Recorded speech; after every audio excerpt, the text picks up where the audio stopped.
Okay, so picture this. It's 1986. A book drops that basically promises to hand you the instruction manual for your own brain. It was called Unlimited Power, and it didn't just launch Tony Robbins' career, it pretty much laid the groundwork for the entire modern self-help movement. So today, we're going to put it to the test, a 40-year test, to see what's timeless wisdom and what's, well, just dated hype.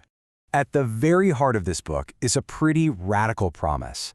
Robbins defines unlimited power not as some kind of magic, but as a real, practical skill. His whole point was that success isn't just about luck or who you know or some innate talent you're born with. No, he argued it's a technology, a set of tools you can actually learn to engineer the results you want in your life. And that promise, right there, creates this really fascinating question that we're going to dig into. Is this book a genuine blueprint for unlocking your potential? A guide to how genius works? Or is it just a masterclass in salesmanship built on some pretty bold claims and maybe some shaky science? To figure that out, we've got to look at both sides. So first, let's dive into the toolkit itself. These are the big, practical ideas from Unlimited Power that have, honestly, stuck with people for decades and really form the foundation of so much personal development today. Okay, one of the absolute most famous concepts from the book is state management. The core idea here is a game changer. You are not a victim of your emotions. Your state, how you're feeling mentally and emotionally right this second, isn't something that just happens to you. Robbins argues you can grab the steering wheel and deliberately change it anytime you want. So, how do you do that? How do you actually change your state? Well, the main tool is something you have with you all the time, your body. Robbins just hammers this point home with a super simple but powerful idea. Motion creates emotion. If you want to feel more confident, you don't just sit there trying to think confident thoughts. Nope. You stand like a confident person. You breathe like one. You move like one. The body leads, and the mind will follow. The next layer in the toolkit is all about your beliefs. Robbins says beliefs aren't these concrete, unchangeable truths about the world. They're more like decisions you made a long time ago about what's possible. And this slide shows the difference perfectly.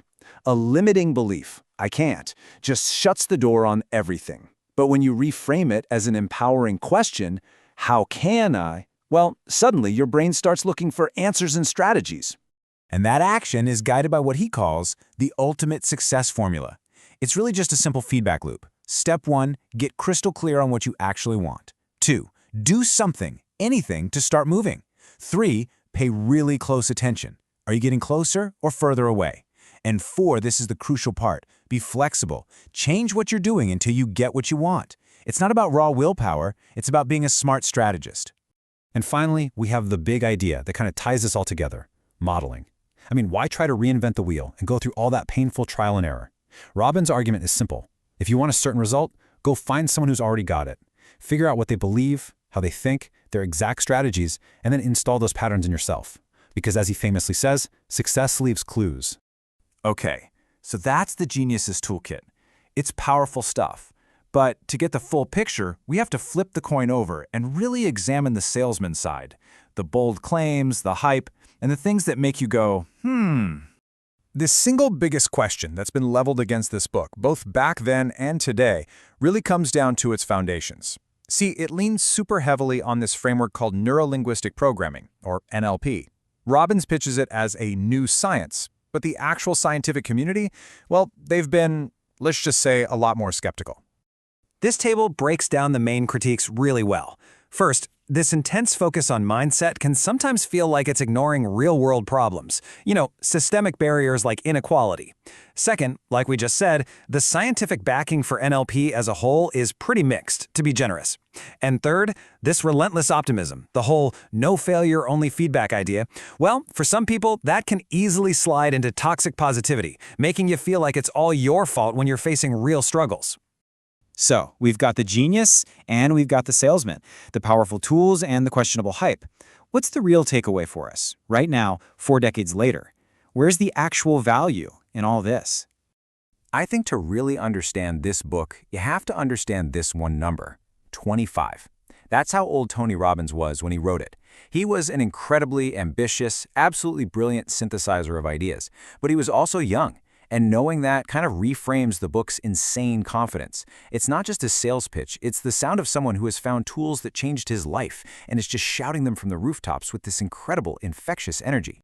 So maybe the most important takeaway is this. You don't have to buy the whole system to find something valuable. The book's real legacy might just be its focus on trying small things. So try one. Before your next big call or meeting, just test that motion creates emotion idea.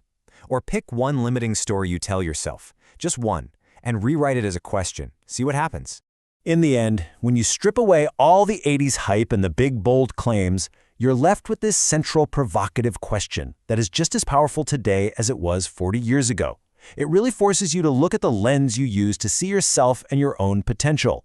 What if that thing you're sure is holding you back, that biggest limitation, isn't a real wall at all? What if it's just a story you decided to believe a long time ago?